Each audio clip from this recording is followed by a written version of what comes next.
Joe wants me to start. Good morning, everyone. Today is day 3 of our Selling and Buying 101, and today we are going to be concentrating on representing buyers. So we're going to talk about buyer agent contract. Number 4, complete a buyer questionnaire so that you know their wants and needs. I call that the wish list. And one of the things that you may find is that if you have 2 partners, 2 people that are buying, whether they're 2 co-workers or a husband and wife or grandmother and grandson, whatever the 2 people are buying the house, they may have different ideas of what they want on the wish list. So have each person involved do the wish list. And it may not end up that they get everything on the wish list, but at least it's a good start. Set them up for daily emails through Boston Logic or another site. Explain procuring cause, what to do if clients see an open house for sale by owner or any other house they're interested in. Refer them to your mortgage team for pre-approval. We're going to have Sarah here from Ross Mortgage tomorrow. And what I've asked her to concentrate on is when we're starting a relationship with a buyer to say, why is it important to do this ahead of time? It's for them to understand the process. It's for them to understand the terminology. We take the terminology for granted. And I've seen first-time buyer presentations where they just glaze over because they're like, what do those words even mean? So I really want her to help us with all of that. And the other reason for them to talk to the mortgage person way at the beginning is so that when they get their range of what they're looking for, that they're really comfortable. I always use the buzzword, I don't want you eating hot dogs and beans 5 nights a week. But it's to say, if they say you can afford $400, maybe you'll only go for $350 because you don't want to be maxed out. And there could be a lot of other things that depend on that. What are the taxes in that particular town, and how does that affect the mortgage payment?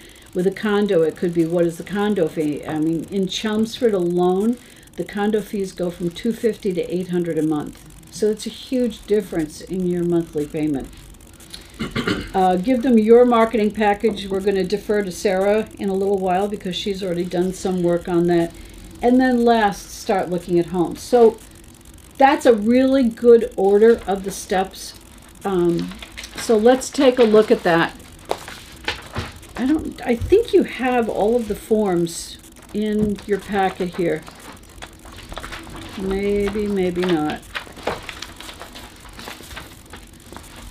You have the disclosure was at the beginning. It was in the other one. Right so here, page yeah, 51. Yeah. Page 51 of an older. I got it on the very back of this.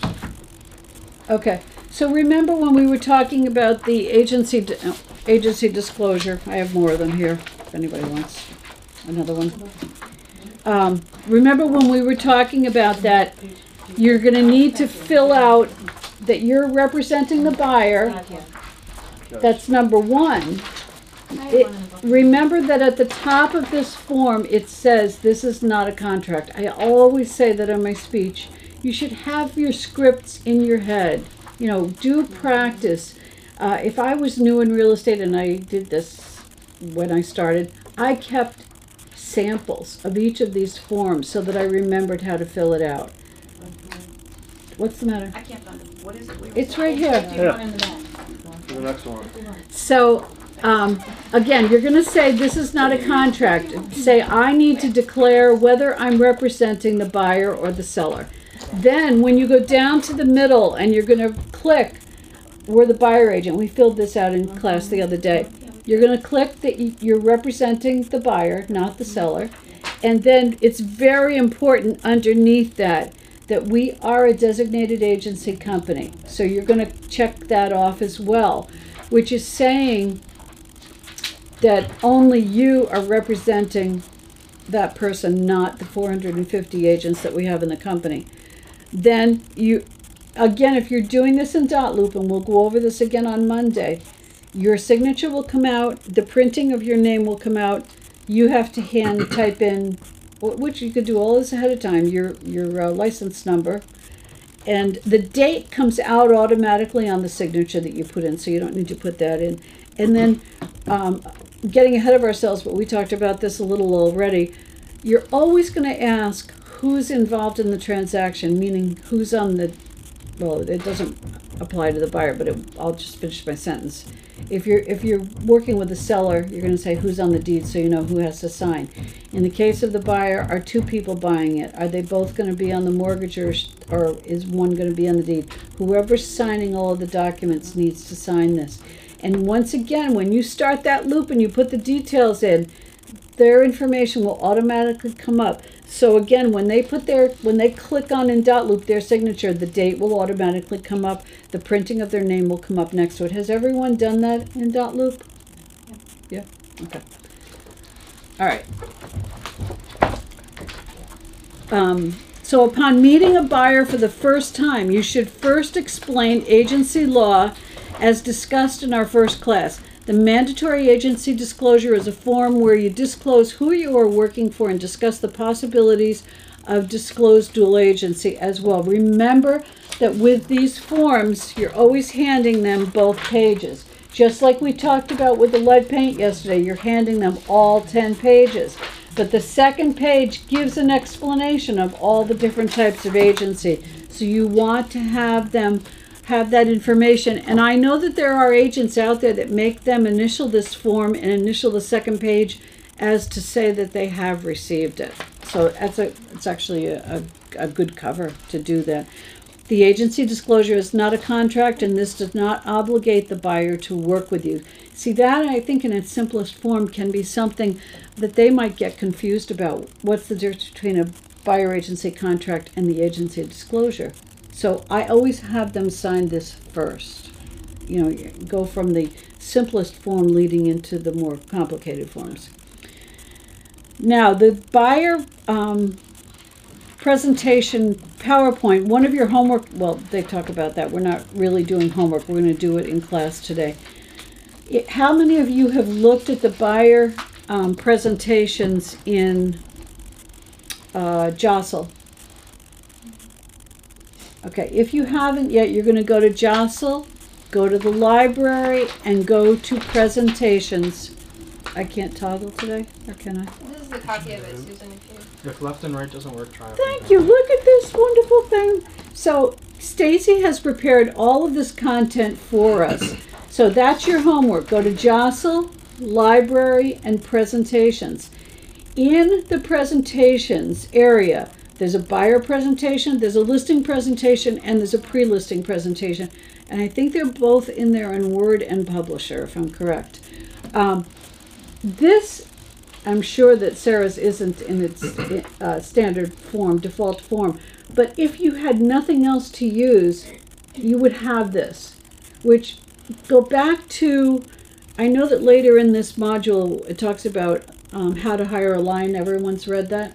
There's a chapter in How to Hire a Lion that tells about you as the full service agent and the company LAER as a full service company. And that is part of the presentation. It talks about the company that you're representing as well as what you yourself are representing. So when you look at, this is something your admin can help you with, Tracy. When you're looking at the presentation, if there's a page that you want to edit or a page that you don't think really applies to your business, or personal things like your own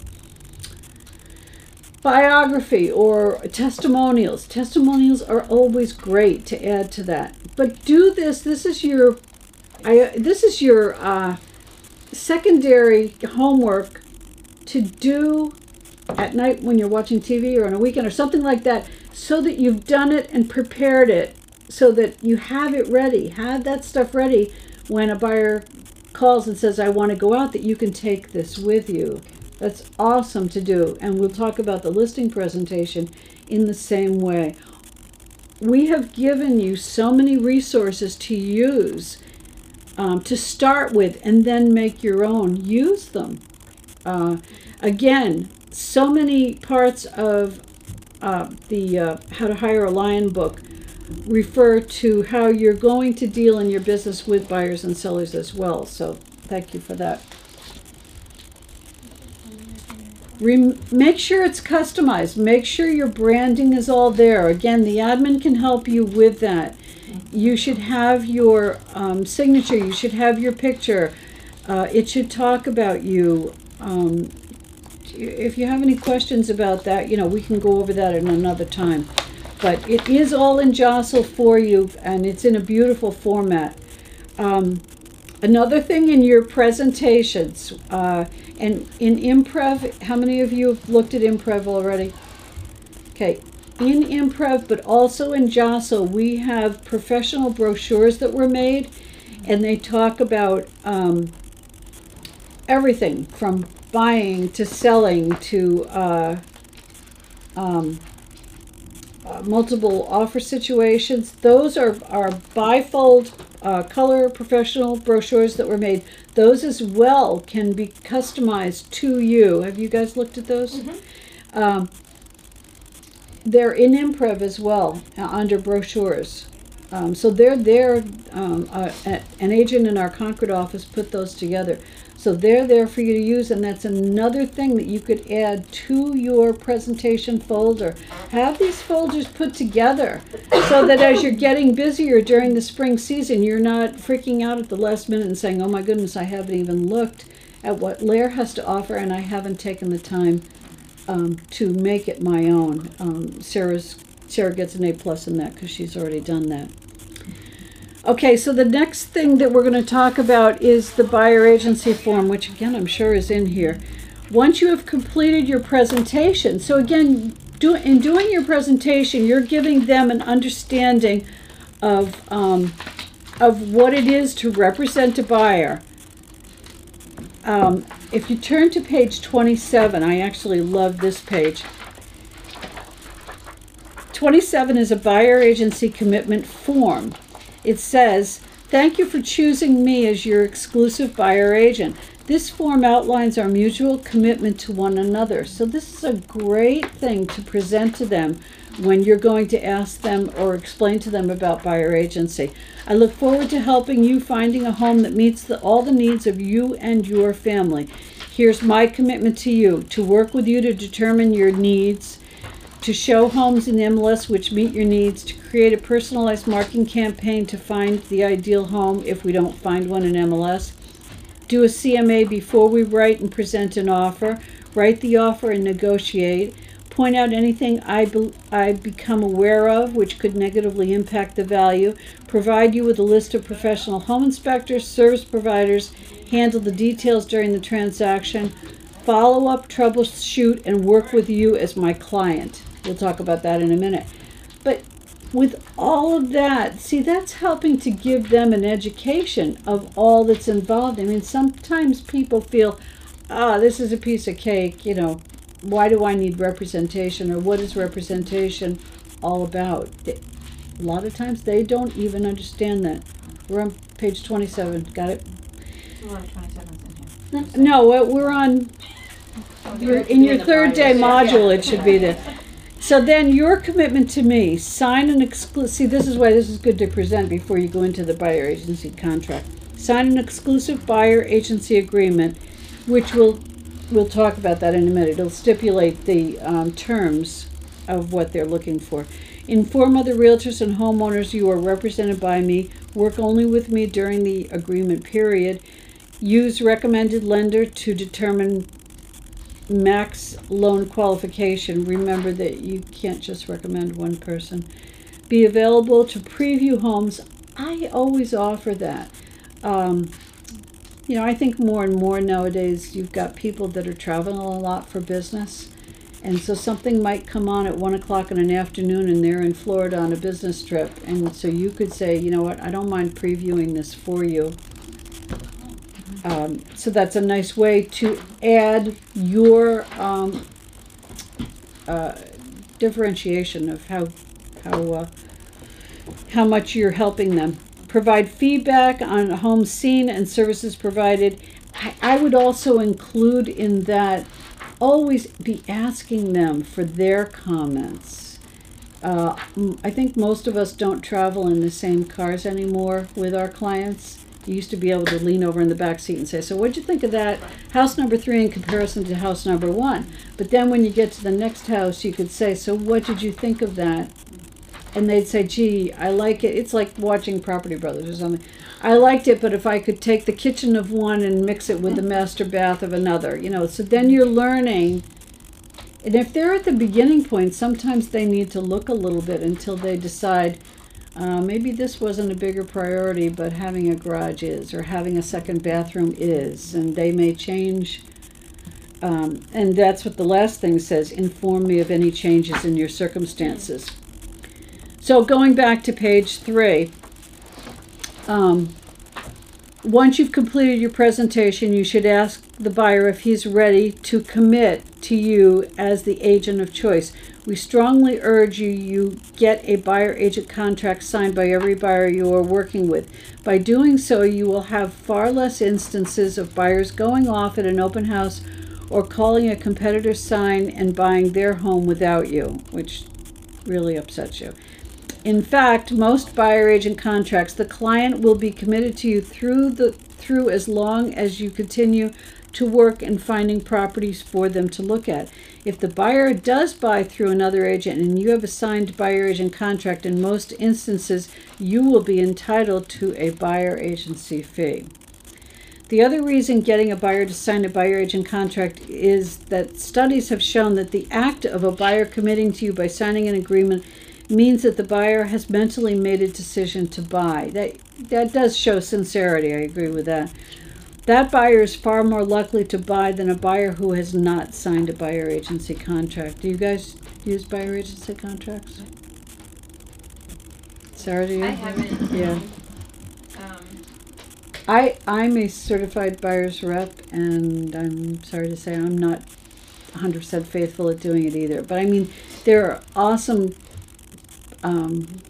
reasons here stated for that, and I think that page that we just looked at is a wonderful introduction to it. That is a nice way to break into it. It is.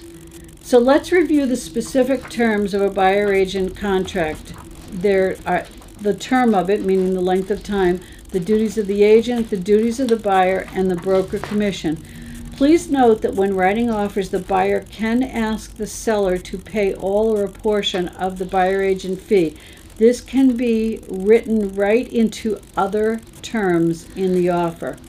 Together, we will read through a sample buyer agent contract. For agents who do not feel comfortable asking a buyer to sign a buyer agency contract, we also have provided a sample buyer commitment, which is what we just read, which is not a contract and does not obligate the buyer. But as Ann just said, I think it's a great introduction to them understanding it. the relationship. Yeah, and look at it in reverse. They're like, my goodness, if you guys hit it off as a buyer agent and a buyer, and they look at all that you're going to do, why wouldn't they want to sign it? Remember that the buyer agency agreement and buyer commitment forms are not mandatory forms. Again, when we go over dot loop, you're gonna see in the forms what's mandatory and what isn't. They're actually labeled that, so that will be helpful too. So if we turn to page 28, I guess it is.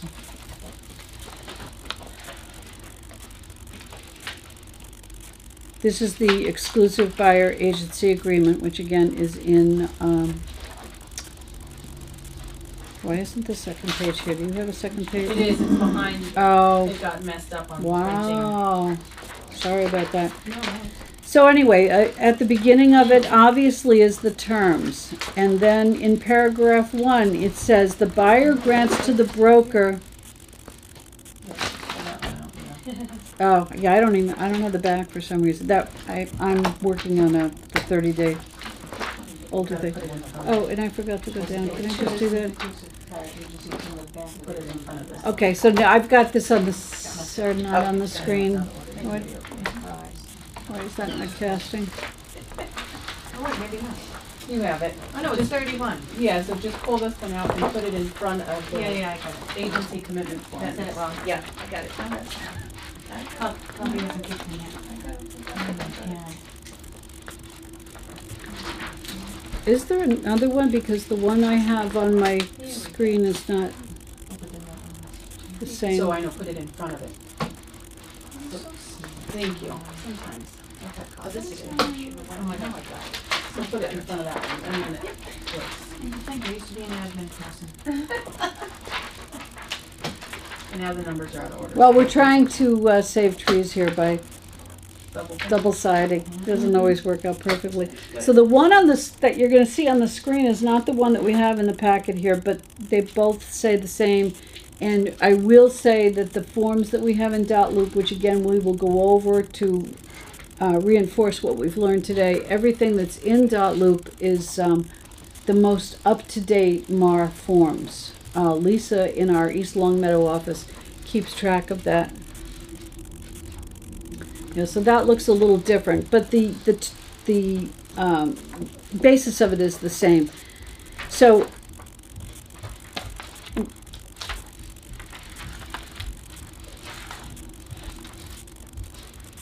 yeah, I have 28 and 29, and they're in two different formats. Yeah, it was the same. Yeah, do you have that as well?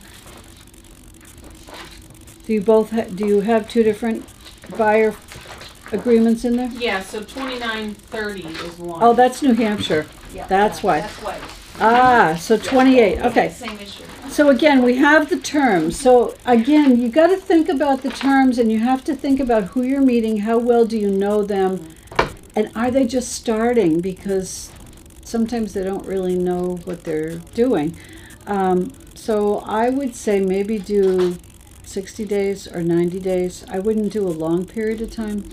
You could always revise the buyer agent contract, especially if the content of it has changed. That, to me, that's always in my mind, because they might start saying, I only want Chelmsford and Westford, and then when they begin to see the prices and what they're getting for the package, they might say, let's go out toward Townsend and Pepperell and see if I can get. Yeah, and part of that is, we'll go back to their wish list in a minute. Part of that is being a good listener. One of the phrases is, listen twice as often as you talk. And don't make a judgment on commute time, for instance. Now, somebody, let's say they both work in Boston. So they might have started in Chelmsford and Westford, and they saw what they're getting for the package. And they might say to you, jeepers, we don't mind an extra 15-minute ride if it means more value for the package, more land, and if the schools are fine, whatever. So, and somebody else might say, I need to be within 5 minutes of work. That's it. So what is important to one person might not be to another. So that's part of it too. Buyers are liars. Just you know that.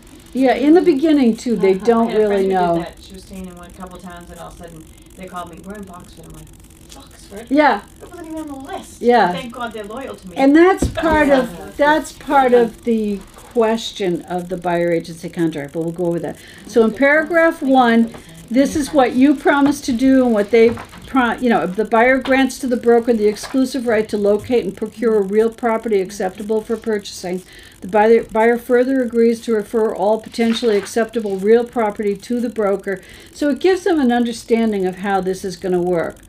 The terms of agency shall be from, again, this is the Maybe 6 months. yeah, that might be a little long, especially if they, No? Well, only because I've shown 2 people for like a year. before they yeah, bought and that something. could be. I mean, you can do that. I was like weighing And my they averages, might buy in yeah. 30 days, and they might Right. take a And they longer can buy- time depending on their wish list. For every one of those, you'll find somebody's house in one day. Right, Right. right. That's what happens. So in paragraph 3, it details all of the service that you're going to do, and that's really, again, you getting an understanding of the scripts that you've memorized, saying all that you're going to do to provide a service for them, and be diligent and be available for showings, and let them know about something that's coming on. And if they tell you, I mean, especially the example I used of a business trip, say to them when you meet them, if you have a job that takes you away on business a lot, let me know that, and I'll preview things for you. And one thing about that, I was thinking about videoing the inside of a home.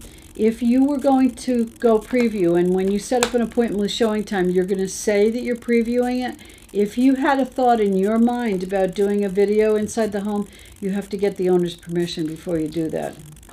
So, I mean, most listing agents will allow that, but you have to get permission. You cannot just go into the inside of a home and videotape it. Everybody aware of that? Yes. Yeah. No. Do we have a phone for that too when we're doing No, it's just asking permission when you set Well, up obviously. the showing. Just And- going, here. But the brokers like to know, that you are previewing rather than bringing a client. Do you know what the rule is about taking pictures? You're not videoing, but to take a picture. I would ask permission anyway. Okay.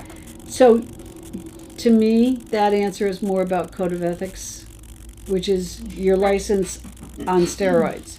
It's what would you hope someone did for you.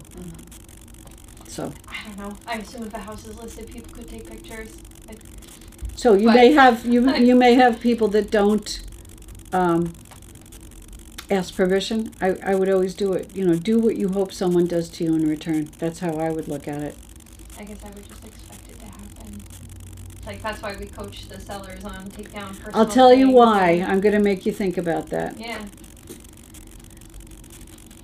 I built a subdivision in Drake about 6 or 8 years ago, and then I did a resale. As I was doing the resale, I finished an open house, and some people had stayed behind, whatever the story was. I was just pulling out of the street. I knew the people were still there. I was a broker and the clients. And the client, the owner of the home, calls me. He says, they're still there. They're sitting at my kitchen table. And I completely forgot about all the cameras that everybody has in there right now. I said, they're probably writing an offer. But, even you conducting yourself in an open house, the owner could be watching you the entire time you're at the open house. So stay on top of that. Don't take a nap, whatever.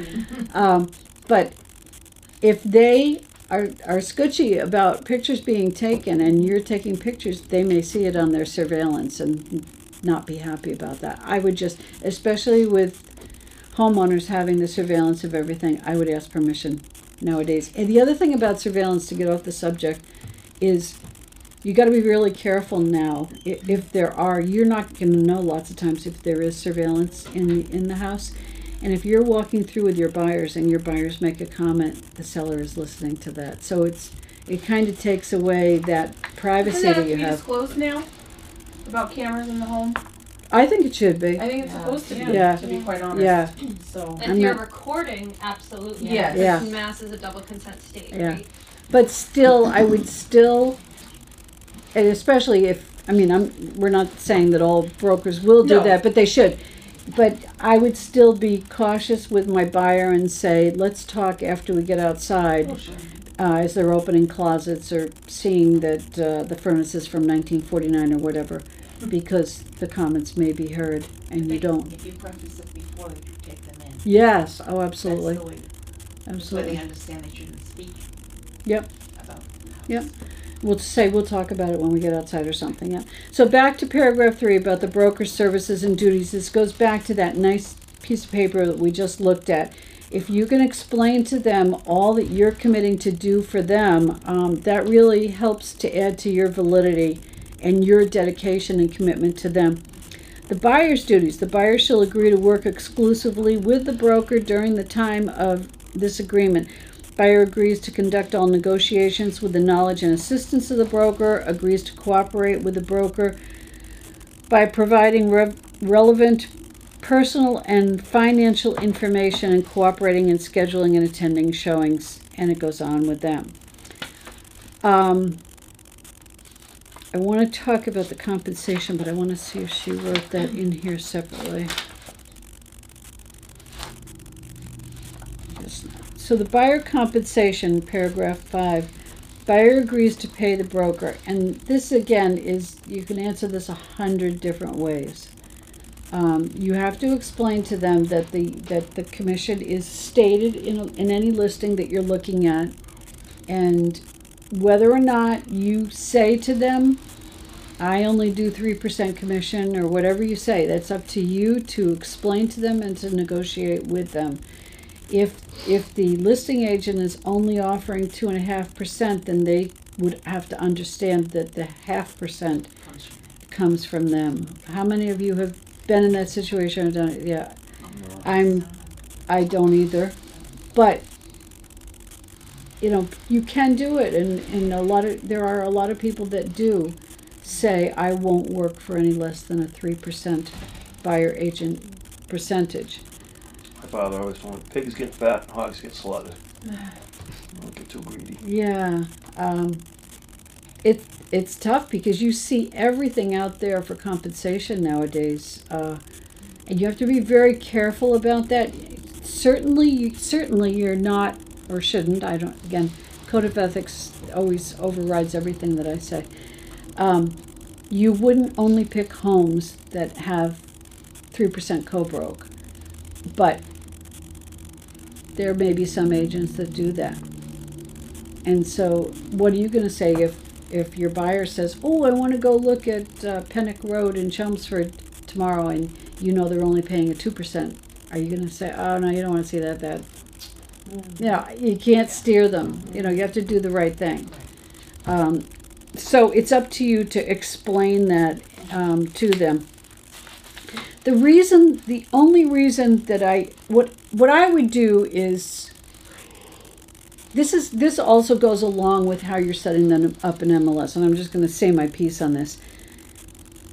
The reason that I feel that you need to be careful about the buyer agent contract is, if these people are just starting to look and they tell you, we want Chelmsford and Westford and we want 350 to 450.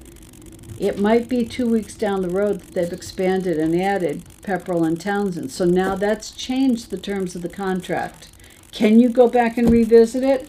What I might say is use an initial script and say, we're going to set these terms for now, and maybe we'll revisit this in 30 days and see what you found. So again, it could be after they've had the talk with the mortgage person, after they've looked at a couple of homes in Chelmsford and said, jeepers, I think I could get a better value for my buck in Pepperell. Whatever it is. Maybe they wanted 5 acres or more, and that would be harder to find in the more urban areas. So you just have to be a good listener and see how the relationship develops. With that said, going backwards to page 26.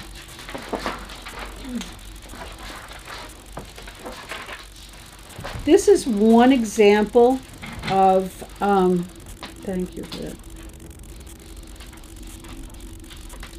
I was going through all of that. We did that. There's another example. So there's all sorts of examples of buyer wish lists, but I got to tell you, at your first meeting, this is a great thing. Remember, you're going to really be listening to what they're all about. Ann and Sarah, do you guys have some sort of wish list that you use? Yeah. Yep. Yeah, Renee has made one for the team. Of course she has. So this one is a LAER form. Again, this is in Jostle, but there's all sorts of different questions to ask. Good morning, sir. The one that I have up here, you can't see too well, but again, remember, you can come sit next to me. That would brighten my day. This is Joe Colantino, who's here to speak to us as well. What was I saying? Oh, in LAER, in Jostle, in the library, in training, is the 30-day program that we did all last year. So the modules are in there and also the PowerPoint. So this is in that PowerPoint. So however you're doing it, this one is a little bit lengthier and you might use this or use the one that's here. But the questions that you're asking, remember, I would always, if you have 2 people in the room, I would always present this to both of them, because you're never going to get the same answer from both. She just found out that she's pregnant for the 3rd time. I wasn't pointing at you, Sarah. She just found out she's pregnant for the 3rd time, and she wants a home with 1 more bedroom and another at least half bath, but hopefully full bath. And he's like, all I care about is I get a house with a garage, because I don't have a garage right now. So, you know, there's the yin and the yang of it. And asking these questions is also going to help you to better put the keywords in Boston Logic or MLS, wherever you're going to set them up on the search engine. So both of these are really good to help you get an understanding, and also to prioritize.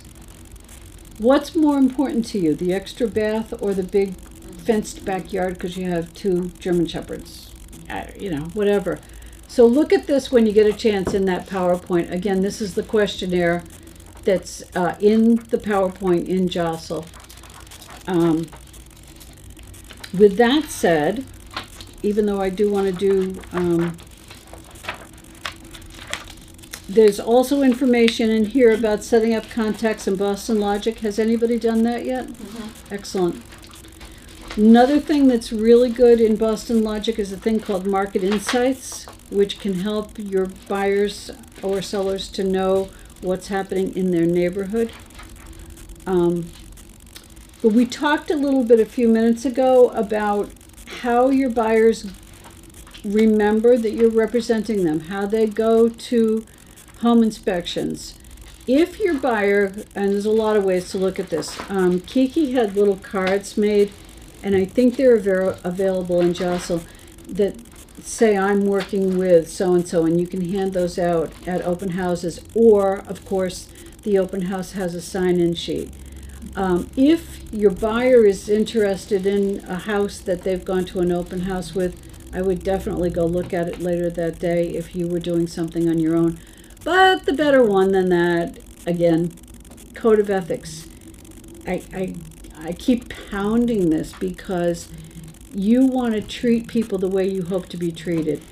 If I know that I'm double booked doing something that Sunday and they're going to go to 2 houses that have open house, I call the broker and say I'm not able to come, my clients would love to be there, or I email them and they always say thank you for letting me know. Yeah. And I just give the last name. Yes. It's nice to, Do you have, if they go to the open house and you can't go there, and they go to the open house, should they sign their name in and say I'm working with somebody from LAER? You know, lots of those Or open not house say sheets, a word. Question how you work. well, they may ask you anyway, but lots of those open house sheets say, are you working with an agent? Well, if they don't say that, if it doesn't ask you. If they don't even talk to you, don't even bother saying anything. I mean, sometimes an open house gets so busy that the agent that's on duty doesn't even speak to you, and you just walk through free and clear, so it doesn't matter at all. But should your customer, your client, go to the open house and write in the book their names and say that they're working with somebody? If there's a sheet, That's yes. the question. I Yeah. give my clients a stack of my business cards and I Right. say, leave these at the open house when you arrive, or hand it right to the agent, say, this is my realtor. Oh, good, I like Mhm. that, okay, Yeah. that's a safe way to do it. And I was also gonna say, when you do let the agent know ahead of time that your clients are coming, it's nice, cause they'll give you some information, like, hey, I did see your client, David, he really liked it, let me know there's an offer deadline on Monday. Okay, so Yes. you do work together. And I have had that happen, and that's another reason, I'm sorry to pound code of ethics, but it really is about do unto others, it's so important. And if you take the time on Saturday to email that listing agent and say, I can't come, but my clients are going to come to your open house, they're going to email you, or they have, as you're saying, they're going to email you back and say, your clients were there, let me know what they think, whether there's a deadline or not. They want to know because their sellers are asking. And remember about the surveillance, the sellers are seeing, we were just talking, Joe, about Oh, cameras. cameras Yeah. in the house, and so now we kind of feel when we're with a buyer that we're telling them to save their comments until we get back Seriously, yeah. outside. And we were also talking about if somebody is on I'm going to prompt Joe the whole time he's talking anyway, but if a client is on a business trip and so we go to preview it for him, I would ask permission to either take a video or pictures of the house, get the seller's permission. Don't presume you have permission, especially if they have the surveillance in there and they're going to see it and have a fit that you did it. I will say, and you guys probably already know this, a lot of sellers are really quirky with weird things. Like, I've had people say to me, I don't want to deal with that buyer, they left the lights on. Yes. Are you kidding? I had a seller once So- say that he was going to charge me his electric bill because I left the basement light on. Yeah, after. they get really weird Yeah. about everything. So Yeah. I've seen it all the crazies Yeah. come to me. Do you need to? You want to plug in? No, I'm good. You're good? Yeah. Okay. So Joe is in, okay, go backwards first before I introduce Joe. Go back to Jostle. In the library, there's a tab called Concierge. So all of our partners of Concierge are in there. And Joe is one of the attorneys that are, I won't say on our staff, but our preferred attorneys. Joe is here. It's like I'm on staff. Yeah, you might Tech have said that. support. Yeah. Joe is here to answer any question that you have. If you're in the middle of trying to write up an offer on a weekend, you have a question, you can email him or whatever. There's a whole PDF about his bio in there with all of his contact information. So he isn't only here to help represent you in a transaction, but if you have a legal question ahead of time, and I keep saying we should get a discussion thing going.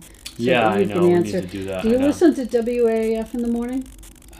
It's like one of the I Greg used to always. Greg but Hill Foundation. So this morning they had Station doesn't come Larry in. the He's a lawyer, and every Wednesday he answers questions.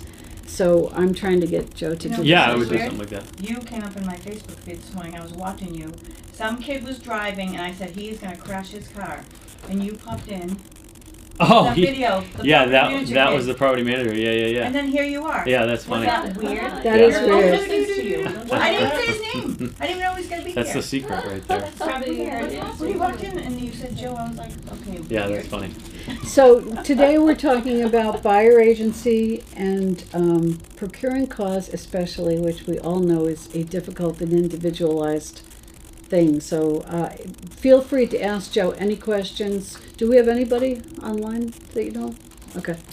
So yeah, procuring cause is basically what you guys were just talking about too, because if you do send a buyer to those open houses and you end up putting in, how many times have we seen agents trying to like literally steal a client? So that's why I suggest if you can't make an open house, just tell your clients, politely decline. If they're really adamant about them signing something, make sure they put your info, because you don't want to have any of those issues pop up down the line. Did you want to go through like actual slides? Sure. Actual slides, and then we can. Whatever you'd Yeah, like to do. that's fine. Do you want to hook in? No, No. I didn't know if you had actual slides that you wanted me to go off of. Well, we can go backwards to that, as a matter of fact. I mean, the buyer agency contract, Yeah, if they'll sign it, it's the best thing you can have them sign. Sometimes it's a good idea just to let clients out of those, but this is just another thing that it makes them realize, okay, this is my agent, because that's what we want. We want them to know that it's strange how many times just this week I got a call from a buyer and he wanted me to do X, Y, Z, and I said, well, let's loop in the agent. Well, the agent is your advocate. I'm here for your legal services and to also make sure that everything goes, right. But your agent's the front line of defense. Why aren't you posing these questions to them? And it was like I had to like make that click in their mind that. So it's best, like things like this, making sure that you educate them well enough when they're going to these open houses, and you'll never get into issues where procurement is in a question. isn't procurement also the follow through, the immediate communication? Sometimes that has to be proved. You're talking with an offer, or how? Or so if a listing agent is challenging that you procured the buyer. We had an instance yesterday where the listing agent was cross-examining the buyer agent, saying, well, how long have you known him? And, you may get asked, what have you done? That's why I said, even if your person goes to the open house, go back later that day and So preview the it. biggest issue is, I don't know if anyone uses Zillow, right? Zillow leads, they come in, hey, I want to see this house. They don't really understand who you are in the transaction. They sometimes think you're the list agent. So it's best to try to get a conversation with them, try to meet them, but if you can't and you're going to send them, the paper trail of emails, like Susan was saying, is the best way to do that. So you want to have this paper trail, email the agent, I'm sending X to your open house today. Please let me know if you have any information that you can send me.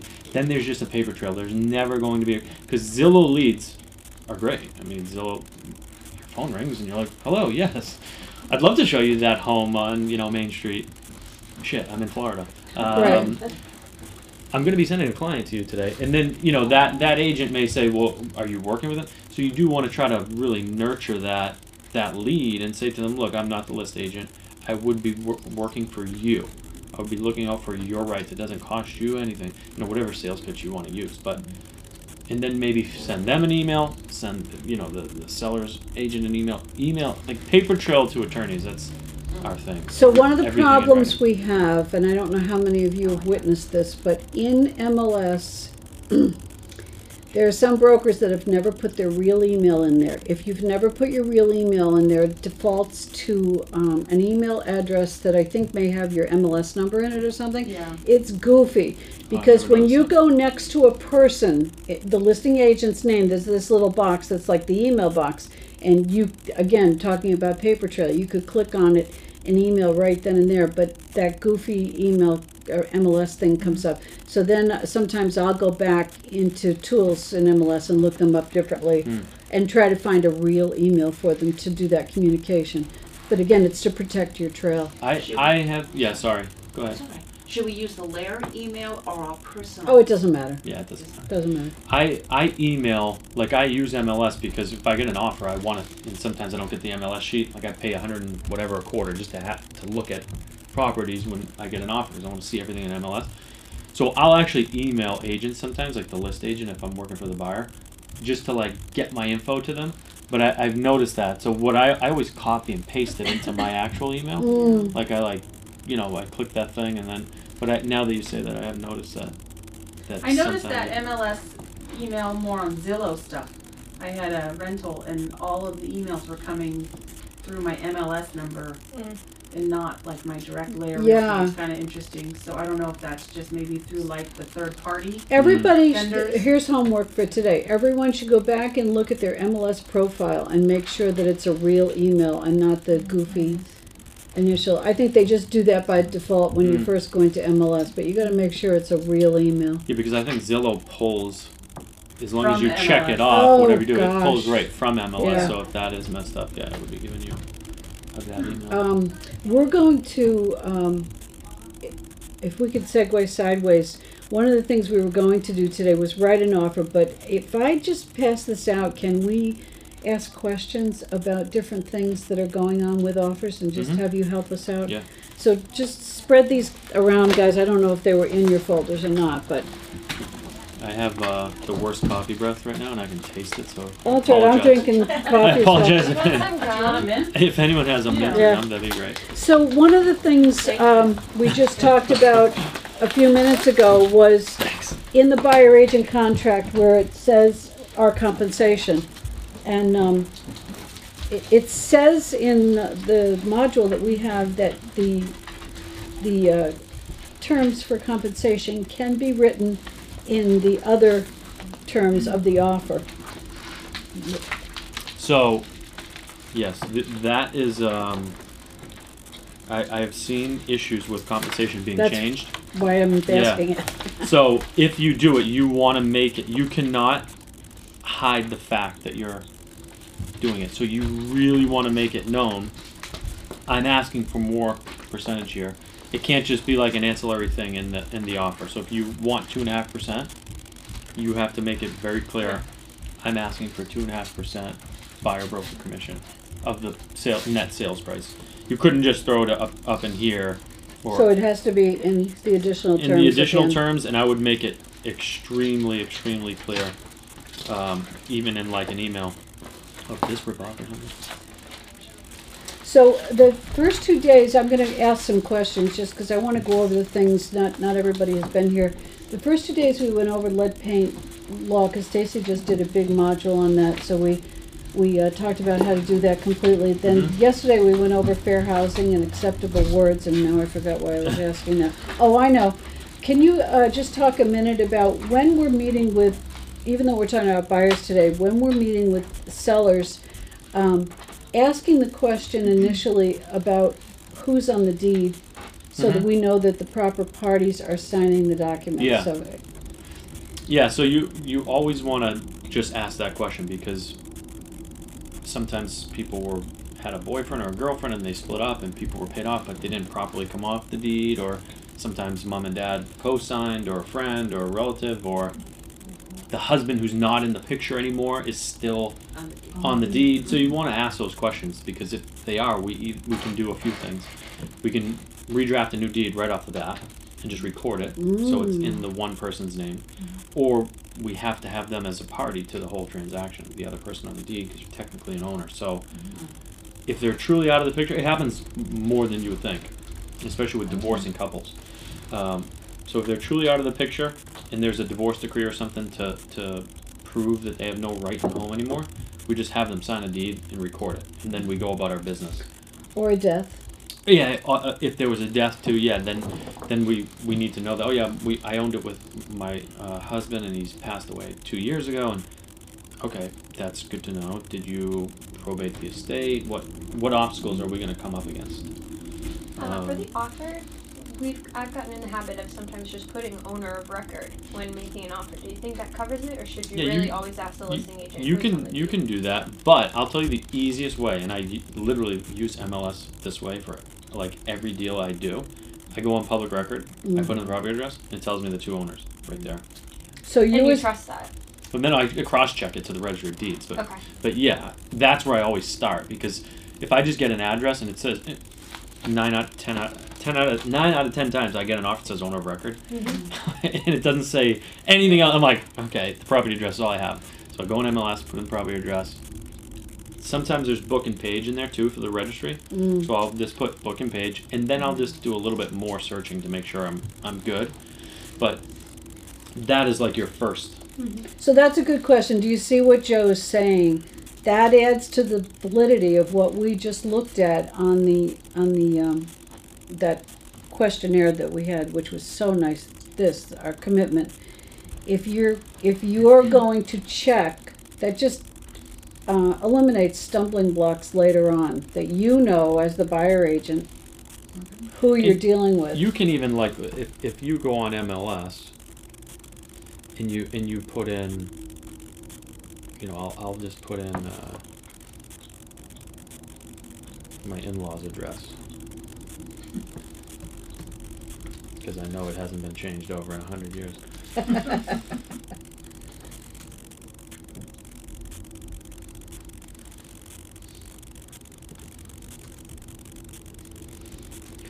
But a lot of times I'll do just the street itself.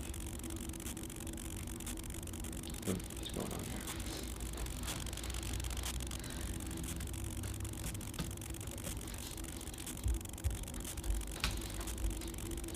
here? And I'll look up, I don't know why my internet's not working, but I'll look up the whole street, and then I'll see, because sometimes the numbers are off from what you have. You might have 24 Main Street, and it's really 22-24. So when you put in 24, nothing comes up, and you're like, what the heck's going on? So a lot of times I'll just put in a general street, and then I'll look and find that, click on it. I would print that out and just like have that with you. If you're going to a listing appointment, just have that with you. If your clients want to put in an offer, it's not going to hurt to put the names up there, but owner of record is fine. I should be writing down my questions, because now I have two. Going back to what you just said about I forgot what I was going to say. Darn. Now I forgot both questions all at once. That was great. I'll ask the buyer question first. So if we were talking about meeting with the buyers and having them talk to a mortgage person and all of that.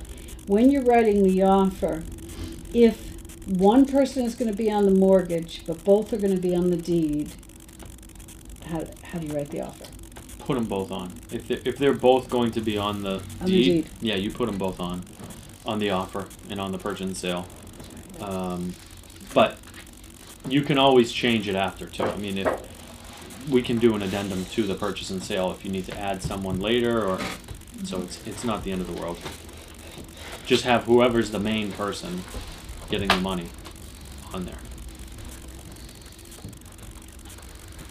And I like to, like with offers, I like to tell every agent I work with, this is legitimately the foundation that we build off. So, like I had an agent the other day say, Joe, did you put professionally cleaned in the purchase and sales? No. Why not? I always make you do that. I said, put it in your offer. I can't just start asking for things to be professionally clean. I'll ask, and literally I asked, and the attorney said no. It wasn't in the offer. I'm not doing that. So do you understand what Joe's saying before we get to your question?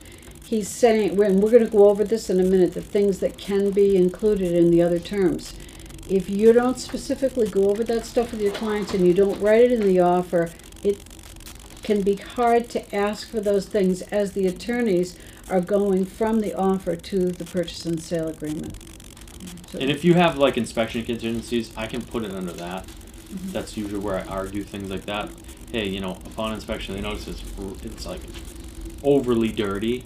Can we have some kind of professional cleaner come in and sometimes we can agree on that. Put in some kind of a repair addendum. Sarah, you're on. I was going to ask for real property described as. Sometimes I put in the MLS number so that it... That covers it, yeah. Okay. Yeah. Yeah, because when you put in that MLS number, I've it's had going to... list agents push back on that. Yeah, I don't know why they would. That's the description of the property. Yeah, I like when people do that. It makes the most sense. Okay. Otherwise, what are you going to do? You're going to like fully describe what book and page it is at Suffolk County Registry of Deeds. It just sounds crazy. But yeah, I mean, there's list agents in this business. There's attorneys in this business that never cease to amaze me. I had an agent the other day, a listing agent, require 3 original signed copies of the purchase and sale. And I said, we're docu-signing you. And he's like, I didn't understand it. I said, it's a docu-sign. There's no actual original. What do you mean? So he made the buyer's agent, print them out and bring them. Why 3? One for him, one for his client, and one for the attorney. That's risky because someone could make a change on it. It was it is the way we used to do it. Old school. This guy is not old. He's like 24 years old. Somebody Yeah. was old taught him. Yeah. That is Maybe. strange. He needs a class in DocuSign So- that's for sure. So it just never ceases to. And people do things differently. Like in Worcester County, they do things totally different. Yeah. So sometimes, And like, we when I'm won't working there, I have to remember, like, you're in Worcester. Yes. And we won't even talk about New Hampshire. Yeah, yeah. Back to, I did write down 2 more questions. What about adding the MLS listing sheet to the offer package? Yeah, I love when people do that too, especially as an attorney, because now I don't have to do that extra step where I have to go log into my MLS and print it Oh, out. Because I want to yeah. see it. Because if it says an MLS, Yeah. because I've made this mistake as a young Yeah. attorney, if it says excluding TVs, Yeah. and I'm writing the purchase and sale, I don't want to put including TVs. Right. Literally, I made that mistake, and it cost me $1,200. Can I go back Wow. to Buy a the TV. thing? You put the buyer offers to purchase the real property as described in the MLS listing. Now, you write I that just down put there? MLS number Yeah. and then list the number. And Beautiful. then I also do Now- print it because I've had a situation where the listing agent actually went in and changed something. So download it the day you're making the offer. That's right. Take a, yeah. Yeah, because they Attach actually it. changed the buyer's Ooh, agent very good. compensation. Yes. There- But I oh, had really? the original attached to the offer. Oh, wow. And Oh, yeah, that's And the Oh, other yeah. thing- Oh, that's amazing. Yeah. I'm going to hand this out, This which is doesn't give that ridiculous. example, but the other thing I will talk about is Wow. if you put the history, when you're going to print that out and attach it to your offer, if you put the history of the listing, I've seen times when the compensation has gone up and down and back and forth.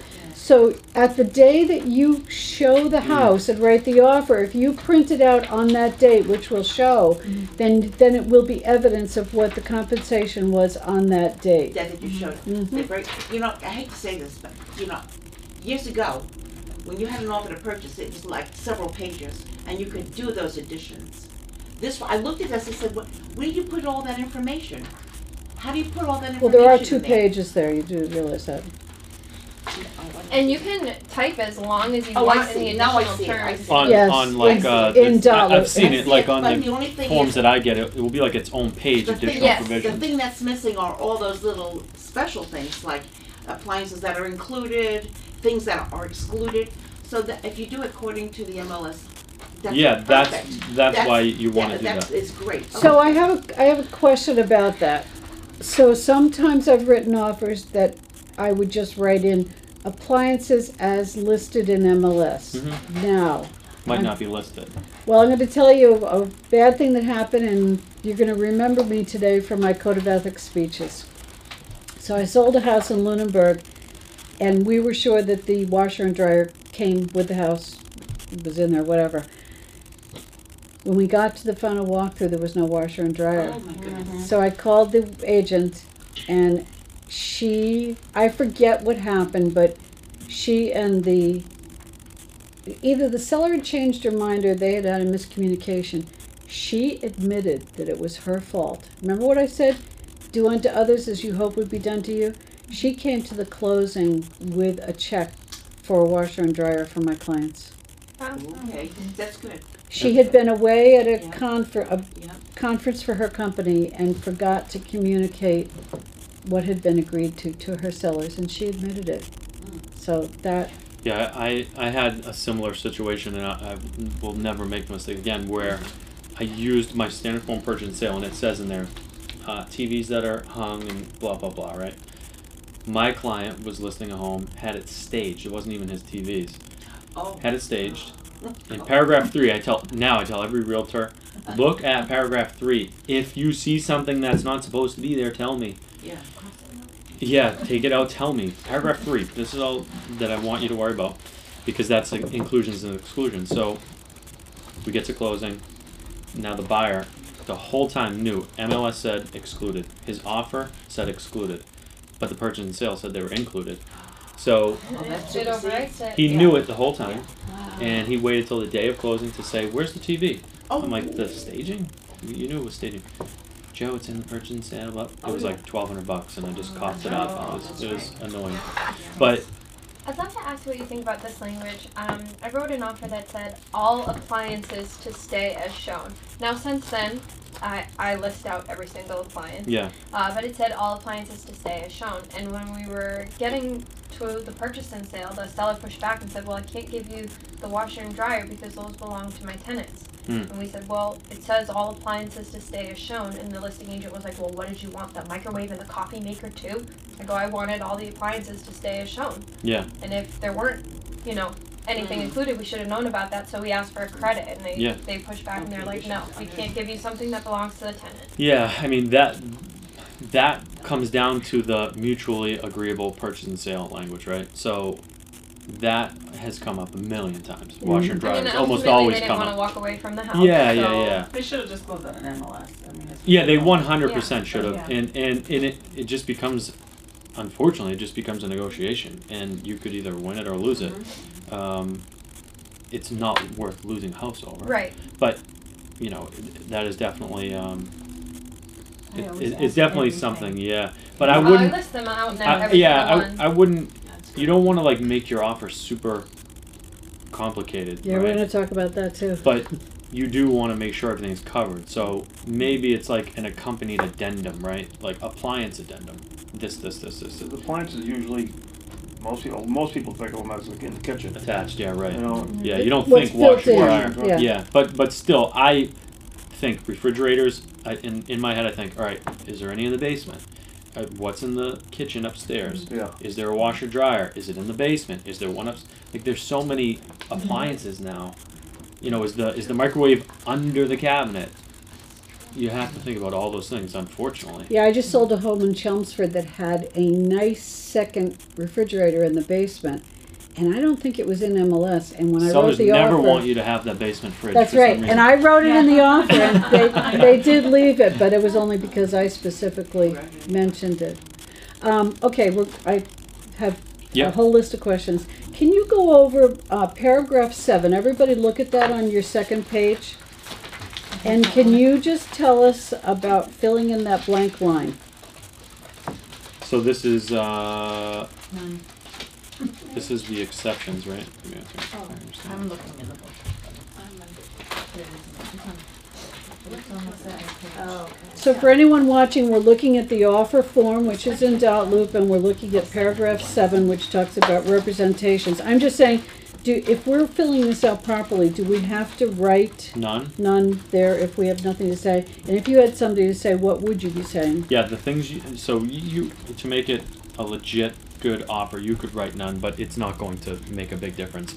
The only thing is if there are warranties and representations, you want them in writing. So if a seller, which they're never going to do, but let's say they do, well, they would do this.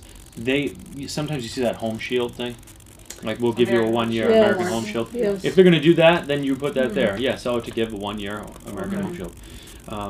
But other things they would be like representing and warranting would be, they probably would never do it. But let's say it's like a structural thing or something that they're warranting outside of the home. Tracy and I just did the NAR Green certification class with Craig Foley. Really? Yeah. And wow, what we learned about the documentation of that, and if it's leased and it's passed on, have you gotten into any of the solar panel things? No. Well, yeah, solar panels, but it's kind of funny. Like I haven't done as many as I would have thought. You will be. Yeah. Yeah. But yeah, the one or two that I've done was so you put it in additional terms subject to blank lease and whatever the terms are on the solar panels.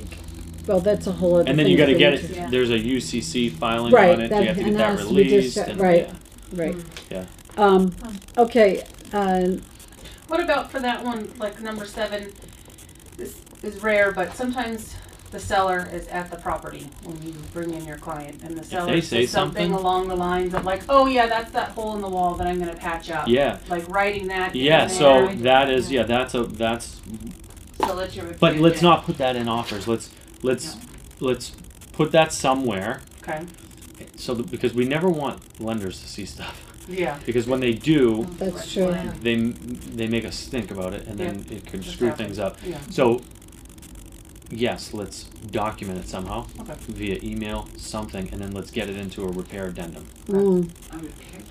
Yeah, a lot of times what I do is I just sent one off, and it Could you says put that under additional Would terms, see you, yeah, I was attached thinking repair of addendum? you wouldn't I do wouldn't that? even. But then it would flag that. Yeah, I wouldn't you don't even want those. because they would still say. So I'll show you how I do What it. would they Tell say? the What would lawyer. they say then? How The would they bank? do it? Yeah. Oh, they would say we need to get in there and check to see that hole And is. then they need to Oh, gotcha. relook Okay. at it. It's Okay. a pain. Okay.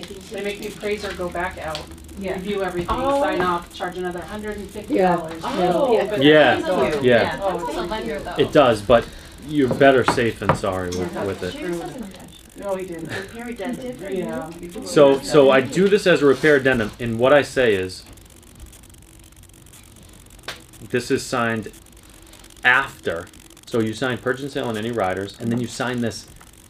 This is legal to do. You sign this after, and it's a new document. Separate. And then you send the purchase and sale, and you send the riders to the lender, and we keep this to hold the seller's feet to the fire. So it says here, like, to hire mold remediation company, inspect current mold and crawl space, attic, blah blah blah.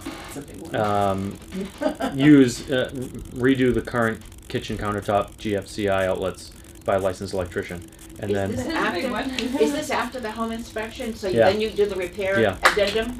yep, Got it. Okay. contemporaneously with Yeah, purchase and that sale. That makes sense. but Yeah, that makes But sense. purchase in and a sale, separate document. and this were signed. They're both being signed So today. that doesn't- But yeah, it essentially says, everything else in the purchase and sale and riders will remain in full force and effect. So Okay. those are signed first, and then we do an amendment. Yeah, an the bank addendum won't see to the it. addendum is what you're Yeah, saying. you don't want Got the it. bank to see Okay, that. got it. And I've had I clients didn't realize that's legal. accidentally send that. Whoops. Yeah, and they've It's accidentally legal. sent that, Yeah. and then You it have to becomes think a about huge the issue. underwriting department, and again, if it's something goofy that's been put in there, they're gonna come out and re-inspect and all of that. We're not trying to commit mortgage fraud. We're not doing No. anything No, I fraudulent. understand. But what we're doing is we're just trying to keep Simple. we're just trying to Smooth keep it as simple as transition. possible for Gotcha. the lender. Can you talk in general about our obligation? Now, this goes back to what you're representing here and how you're representing your buyer in the contract and how you're going to follow his interest through in the transaction. Can you talk about extensions, keeping the dates and whether or not a seller even has to allow an extension Mm-hmm. to P&S or to finance commitment or.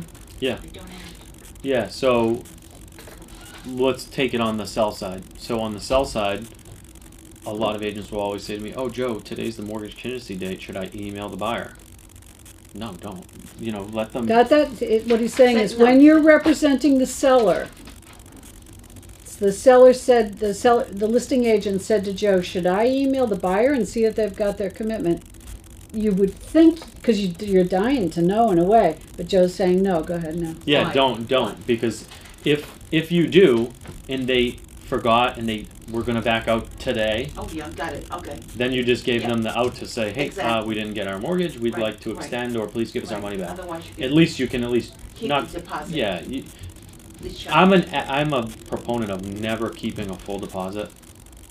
There's got to be some kind of like give and take. If you truly were injured, that full deposit amount, yeah, take it. But Right, right. a lot of 9 out of 10 times when you give even 1,000 back on 20, people are and then we have them sign a release. It's like so much better than keeping the full amount and then having to potentially fight it out in court later. Gotcha. Okay. So Okay. that's my advice on that. But Yeah. with dates for sellers, the Yeah. only thing you want to make sure you're hitting is your dates. So let's say it's like the sale's contingent on you buying another house. You want to make sure that you get that other house. If you don't, then you want to make sure that Right. you're conveying to both sides, hey, we didn't get it, we need to Right, back right, out of the right, sale or exactly. whatever it is. Okay. On the buy side, the iPhone is like the best invention ever, because literally when I get an offer and I see on here it says, mortgage contingency, May 27th, I say, before I've done any work on this file, I say, remind me on May 27th of the mortgage contingency for Smith. And then I start working on it, and then I put it in my calendar too. But I'll have random things pop up, and I'll say, oh, I gotta make sure I, extend that or Mhm. see if we have a commitment today. So remember, again, I want to ask you about attorneys extending on behalf of their clients in a minute, but remember what we're talking about today is representing as a buyer.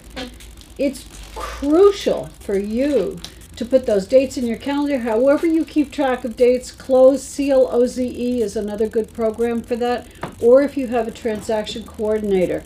But it's up to you to see if those things are done. When you've gone from the P&S toward the appraisal, if the appraisal isn't in yet and underwriting is done, but the appraisal hasn't come back, you may need to ask for an extension. But you've got to stay on top of these things. What was the question I was just going to ask? Well, I'll add to it Go too. ahead. It's always best to just stay on the same page. Like, I love when an agent, it's not like it's bothering me when they email me 4 days before commitment, hey, what are we doing on that commitment? I'm like, might not even have been on my radar yet. It might have been the one that had a commitment due today.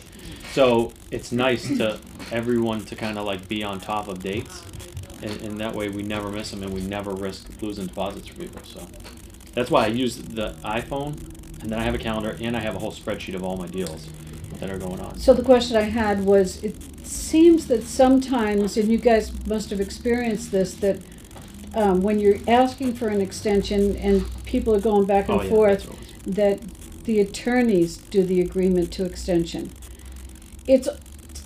I'm saying this from an agent's angle, it's all well and good that they do that, but sometimes they don't communicate that back to you, and you're freaking out, oh my gosh, do I have to get this done in dot loop or something? So can you explain to us how that Yeah. works? So I'm like a CC king. I CC like my mom on emails. I just CC everybody because I think it's the best way to do it.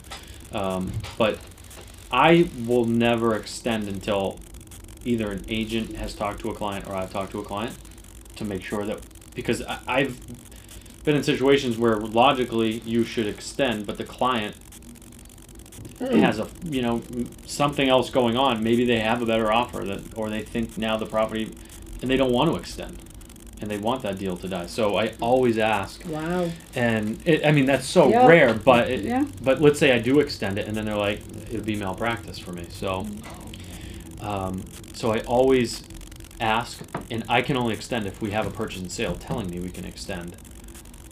Otherwise, I really just have to ask the client in an email, get them to agree to it in an email, and then I have it, so I'll extend. I usually won't extend unless I have some kind of written So no offense to attorneys, but these things always happen at 4 o'clock on Friday.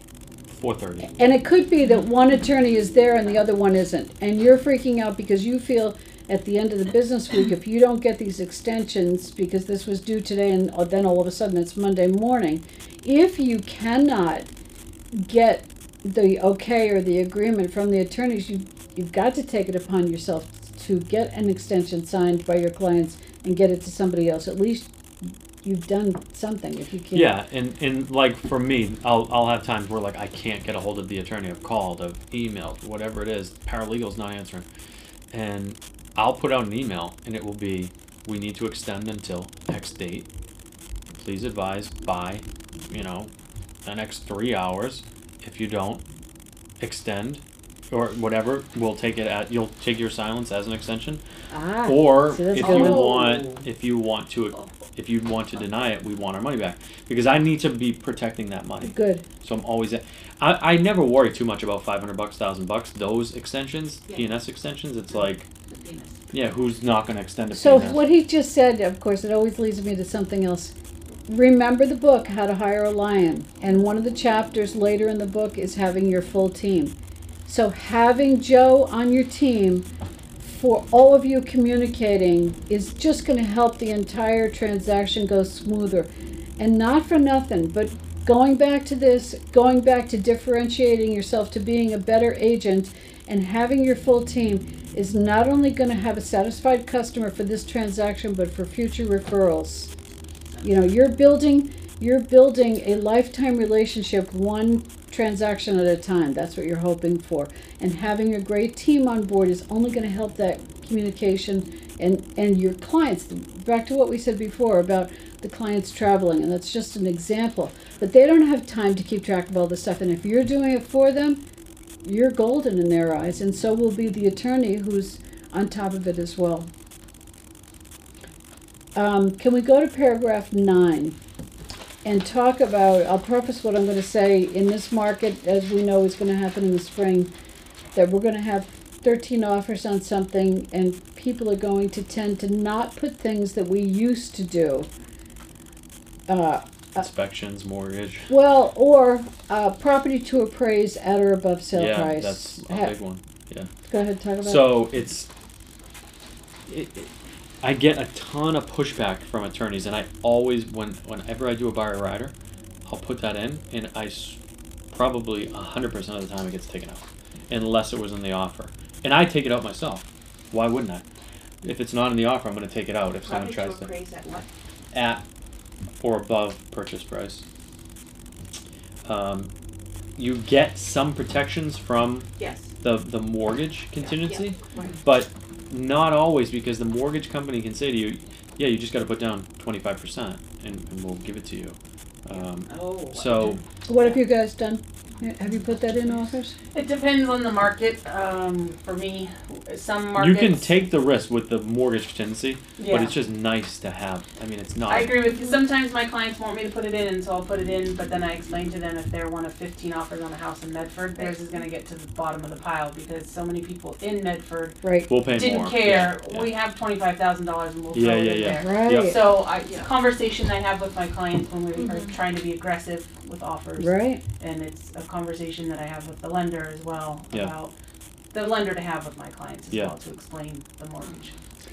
Okay, so beyond taking out home inspection and finance, that's another thing. Let's talk about the home sale contingency. And we have to be, I know Joe's going to comment on this, but we have to be honest with the people that we're profiling, and we say that in a kind way. When we're understanding their story, I mean, if you even ask them if they're going to take the risk of not putting the sale in, do they have, is it a $350,000 home and they only owe $25,000 on it? I just listed a home like that. They had lived there 30 years. I was sure their mortgage was paid off and they were into it for all the money because they had refinanced twice. So that could be a conversation. But you're not a banker, which again is why it's important to get Ross or somebody involved from the beginning. But they have to understand the different aspects of the risk that they could take if they went forward to putting an offer in on a house when they need the proceeds from the sale of their house to do that. And Joe, I'm sure you've seen it a million different ways.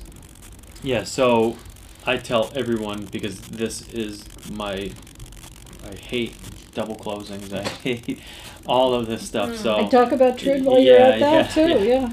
So the way you see that scenario playing out 90% of the time is seller wants to sell and then buy right away because they don't want to rent. They don't want to. They've been here forever. They're paying for the moving truck. Yeah, the mover's already paid for, and you know grandma's gonna pitch in some money, and so the best way to do it with those people is if you can get buyers to buy and do like some kind of a short-term lease back, 2 weeks, 3 weeks, 4 weeks, and then that is like you still have home sale contingencies and things like that in the deal, but there has to be another element of like not same day. It can still happen same day if we can do it, but at least give us something. So none of us do that, do we?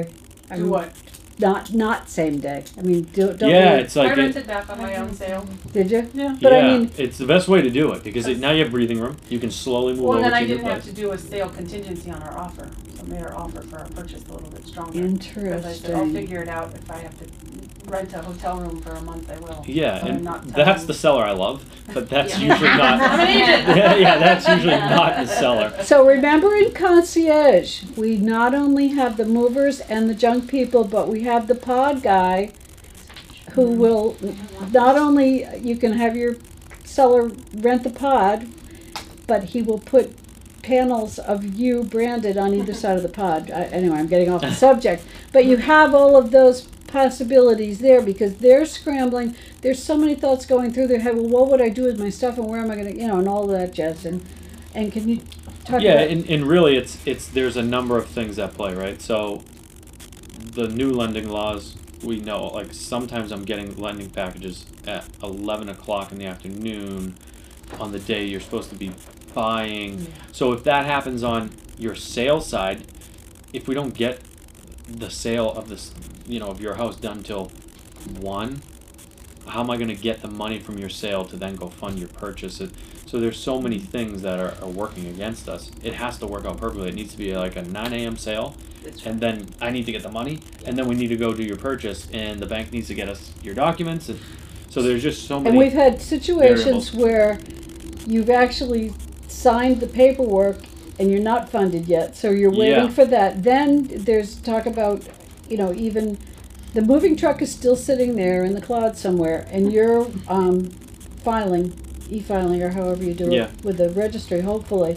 But we're still waiting for conveyance of keys or to get the moving truck to go in there. We had an instance the other day of a broker who refused to give keys out until we were on record, which is totally understandable. She could have handed them to the other broker involved and said, hang on to these Yeah, that until would've been we the nice thing to do. see, but she didn't.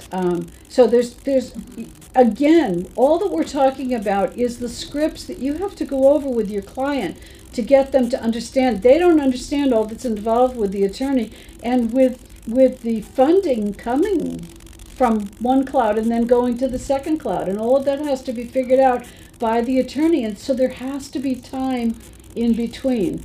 And then, can you talk about TRID for a minute Yeah. and the 3 days and all that? So I just read a quote, and you just made it go into my mind.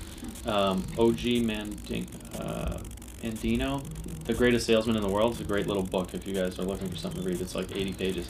But he said, losers react, winners anticipate. So anticipation is like the biggest Yeah. thing. So that's what we're all doing, right? We're like thinking of the 90 different ways things can go wrong. Hope for the best, expect the worst. Exactly, and it's so that's why, like, if agents can really get sellers and buyers to a good place of, all right, you're just gonna go and rent, or you're just gonna move in That's with your right. parents, or you're gonna move in, Yep. you're gonna try. We're gonna get you occupancy for like 2 weeks after, but as long as we can anticipate what's gonna happen, we'll win in the situation.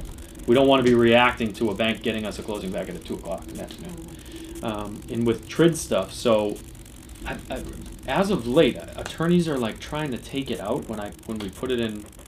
It's inferred when you put in a contingent on a mortgage, you get the benefit of TILA RESPA integrated disclosure. So what that is it's the new laws that govern lenders. So how they disclose, when they disclose, fees they can charge, fees they can go up, fees they can go down, and what we can charge in closings, all governed by TRID. And TRID has certain guidelines, certain deadlines, certain times things need to get out. So if a lender doesn't get a closing disclosure out within 3 days of purchase, we have to wait another 3 days. So we put things in the Explain that to your buyers. yeah, so we put things in the purchase and sale that says, you know, as of October 2015 or 13, whatever it was, 15, you know, if a delay happens due to no fault of the buyer, an automatic 3-day extension will be granted. Oh, that's good. So we do that. But what if the moving truck is coming? Exactly. So this is something that has happened where I'm like, hey, we getting the package today? Hey, we getting the package today? Mm-hmm. Joe, we have bad news. Something went up. Their insurance went up, or we need to redisclose. Like when you hear redisclose, you're like, okay, so this is happening next Wednesday because it's Friday. So this is happening maybe Wednesday, more like Friday. Okay, so now you got to go to the other side and say, hey, we had an issue, and yeah, we can't close. We need to. So it's something. If you can hit on with buyers during a conversation, but it might be something that you don't have to, you know, get too involved with, but it's at least good to know how to explain it if it ever. That's having a good moving company that can store your stuff for. You know, I don't 72 understand hours movers. if they need to. I don't understand Horrible movers. situation, They never. It's like everything is so. I do know the On premium point. queue, when they came to speak at a couple of our classes, they were talking about, which I'm sure attorneys would agree to wholeheartedly, don't plan everything on the last day of the Yeah, month. don't. He yeah. said, we actually give cost breaks if you close in the middle of the month. And I never thought of it that way. That's good. So I didn't know that. I don't know where it came from that everyone does it on the end of the month. I know the logic behind it. Prorating of It's taxes. tax. I know, Tax. but Yeah, what, or interest. it's interest, yeah. Yeah. But it's like the worst day to close because everyone's trying to do it. So Especially on a Friday. it's always on a Thursday or Friday. I say the middle of the month is best, and really the first of the month is not as bad as you think because you're not making that payment. So you That's get true. hit. Yeah. All your interest is included in your closing costs. Let's say it's a mortgage payment because it's the first. You're not making a payment until essentially 2 months later. Yeah. So, on my personal stuff, I don't mind closing the beginning of the month because it feels like I'm not paying for 2 months. But I get it. I get why people do it. It's just everyone does it. It's such a nightmare. So to speak in defense of attorneys again, one of the things when you fill in the closing on paragraph 4, you fill in the blanks. You put in 11 o'clock on April 30th, whatever it is. I had a person recently who said, oh my gosh, we have to be there at 11 o'clock. And this is what I always say. I always say, none of us matter. The buyers don't matter. The sellers don't matter. I don't care what the buyer agent or the listing agent is doing. It's when the attorneys are available for the closing. And exactly what Joe just alluded to, you can't even imagine what they're going through trying to do 12 closings on the last day of the month and the traveling time in between and still having the funding of the closing coming in from some cloud.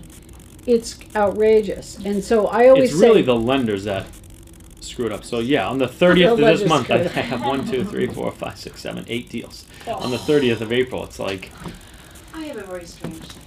yeah. When the couples close, the seller and the buyer, and the two couples meet, they don't meet at the closing, I take it. Not anymore? I don't want them to, yeah. But- Personally, I really don't. So this is all, they all signed before the closing? So I don't get typically, how like, this let's say I works. represent a seller. Yeah. I don't want them getting into the same room as a buyer because, again, leaving the lights on type of quirks. Go ahead. The buyer will say, I can't wait to paint that ugly room. And the person spent That's 4 true. days painting it, and their Yeah, yeah. And they love child it. grew up in there, Yeah, and yeah, then they right. start crying, and the Yeah. wife runs out. Yeah. And I've literally seen Yeah. this stuff. Yep. So there's no closing. There is a closing with the buyers, but we don't have like a. I would say 1 out of 10 is a traditional. Oh. People want to meet at, but I really don't recommend it. But the other part of it is the sellers have so little to sign, so they could So come they the just afternoon signed first. They sign before. a power of attorney and a deed Yeah. Yeah, with they their can do that attorney, too. Okay. and then I go to the closing or I mail it in, I sign all of the seller docs under power of attorney. Okay, and then but the buyers are present for you? Yeah, or for whoever the lender's attorney is at the time, yeah. And they'll sign that 100-page stack. The buyers are at the closing They- date and time. They Yeah. are at They the are, closing with yes. the attorney? Yeah. Okay. But Unless they've typically given sellers anyone a power aren't. of attorney, then that's a pain in the butt. Oh my Yeah. What is your opinion I've done about those too. agents taking power of attorney? What agent would ever want to? Yeah, I why? have heard a lot of them do Oh, it. yeah. I would No. never.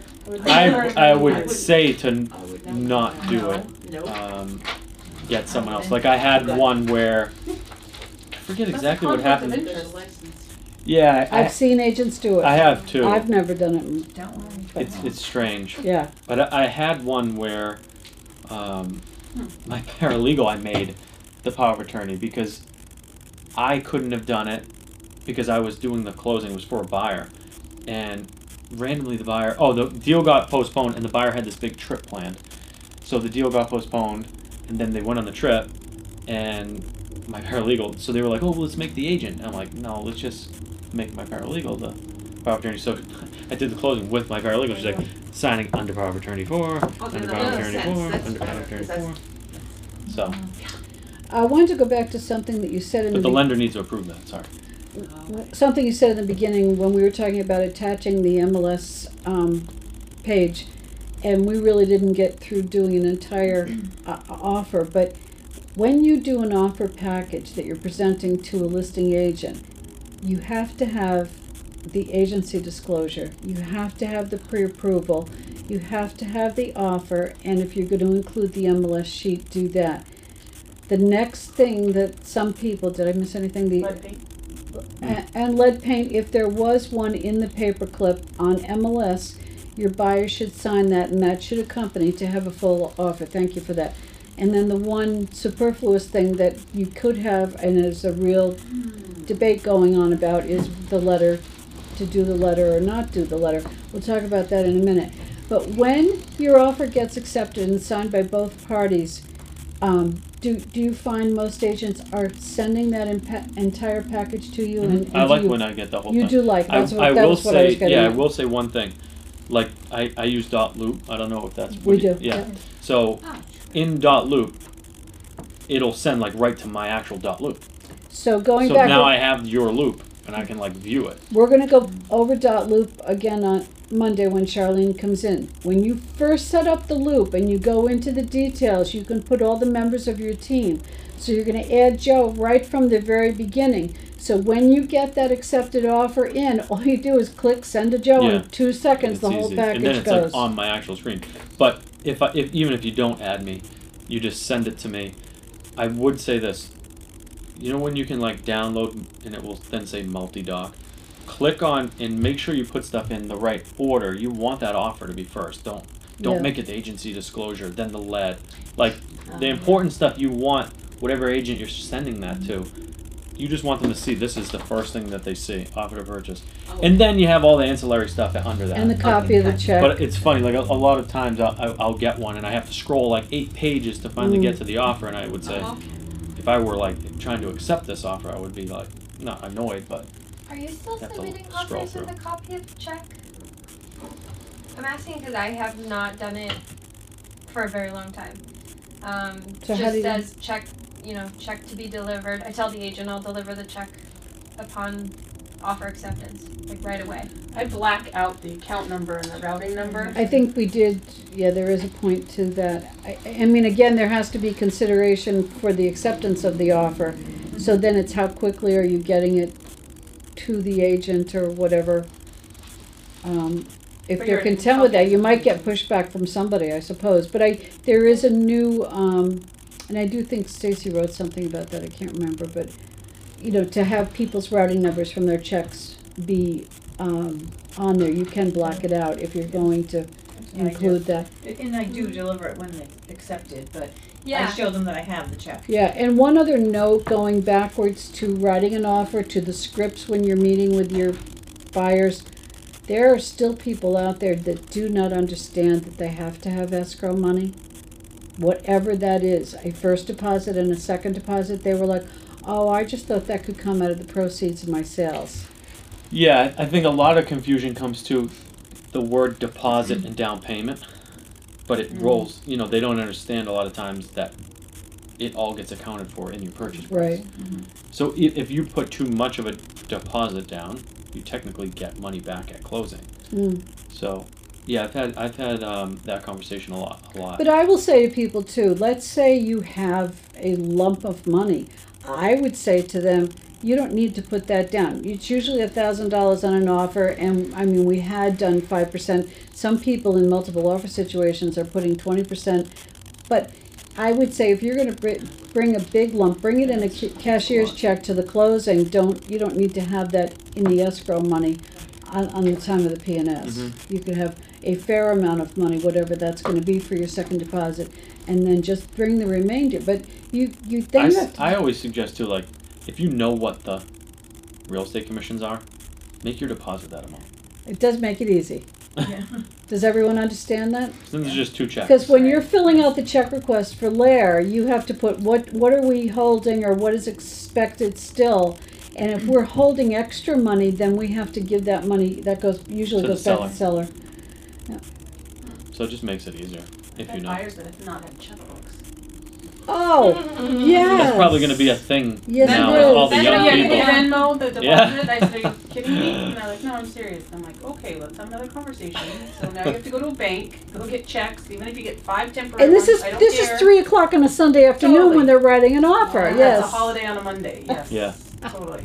So Joe, when you, to go back a bit, if you don't write contingent on financing, does the mortgage paragraph kind of, is that a contingent? Like if it, Yeah, so all you would have to do in here is put whatever amount. You could even put a percent. You could cross out the money sign and put 80% financed. 95% financed, and then by whatever date. I like 10 days before closing if you can get it.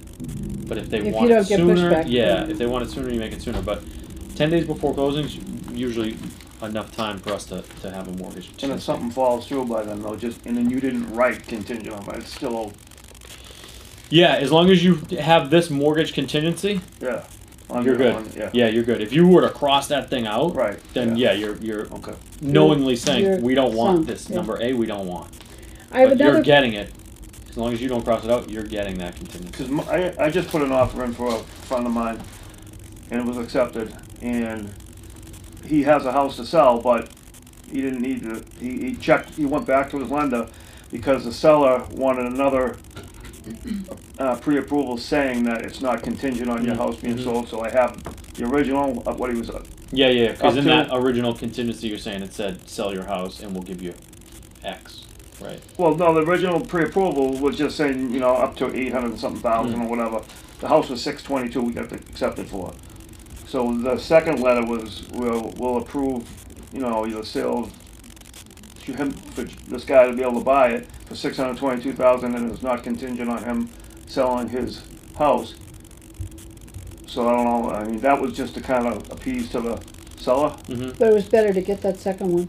But still, when the time comes for financing, if something falls through, I mean, it's still, Yeah. he's not gonna lose his deposit, his P&S. If the financing falls through, you want to make sure that the denial doesn't say because you didn't sell your house. Yeah, right, okay. Yeah. You want to just make sure that denial says, because Something typically, different than that. yeah, if in lenders will do it. So But- is, so is Tewksbury. If once something like that happens, right? You want to have a denial letter to send with that email saying we're canceling this deal. Here's the denial. Didn't get financing on such and such a date. We're requesting a full return of our deposit. Thank you very much. So as long as you do that, you're fine. But you want to make sure on those scenarios that you're aware. All right, lender, don't put in denial because you our already told us, offer is yeah. not contingent on a sale. Right. I want Joe to make one other comment to something that I'm about to say, and I wish Stephanie was in the room for this. But one of the things when you're writing an offer, and I would definitely say have a sample one with you when you're first starting in real estate. The reason I say that is the offer form is not written in the succession of dates the way they should be. So you have the offer, the duration of the offer. That's number one. Number two is on the second page, which is your full contingency, home inspection contingency thing. Then there's number three, which is the purchase and sale. Then number four, I'm talking about in succession of dates, is your mortgage stuff. And then the last thing is paragraph 4, which is your closing. So it's really kind of goofy. Now the reason I bring this up is when you fill all those dates in, this is the way I explain it, and I'd love to have you comment on this. Let's say that you have your 10 days for your home inspection, so 12 to 14 days out is your purchase and sale. Okay, so you put your purchase and sale date in here. This is the way I write up the mortgage contingency clause. Down at the very bottom, it says that you will do an application by. I always put that date in as the day after the purchase and sale. The reason I do it that way is, why would you want to pay an application fee until you have a fully executed P&S? Would you like to speak to that? Yeah, in the purchase and sales, I always put within 2 days, so I always change it. No matter what that date says, I always change it to within 2 days of buyer receiving a fully signed copy of this agreement, purchase and sale.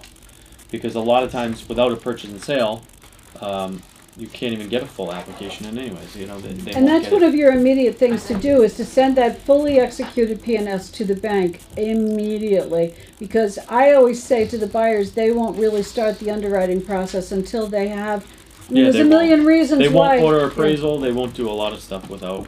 Now, if you have a cream puff customer, they may do some of this stuff ahead of time, and Yahoo if they do, and if they're communicating that to the buyer. But it is not the norm, and you're there just like Joe is, to protect your client. And deals fall apart. I mean, we all know that. I was doing one yesterday, and the buyer called me and said, "We just went back, and it's just not for us. What do we have to risk here?" I said, $1,000. Yeah, that's fine. And I'm like, I just did 4 hours worth of work on a purchase and sale for you to just walk away. All right, great, yeah. So, I mean, it's crazy. 10 days But after the offer is accepted. Is that yeah, that's best. I good? mean, we can push it up sooner.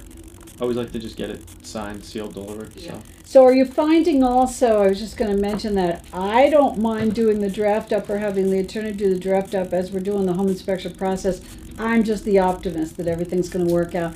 But I find more and more listing agents are like, I'm not even touching putting a purchase and sale together until we've resolved home yeah, inspection that's issues. crazy. I I've always never do even it. put together a purchase and sale. Yeah, I know. I prefer everyone make an attorney do it. Got that? Got that? You heard it from Joe. But What? You prefer what? me to do it. I Yeah, would never. yeah, I hate yeah. those PDF Sure, versions because I can't really change it. Yeah.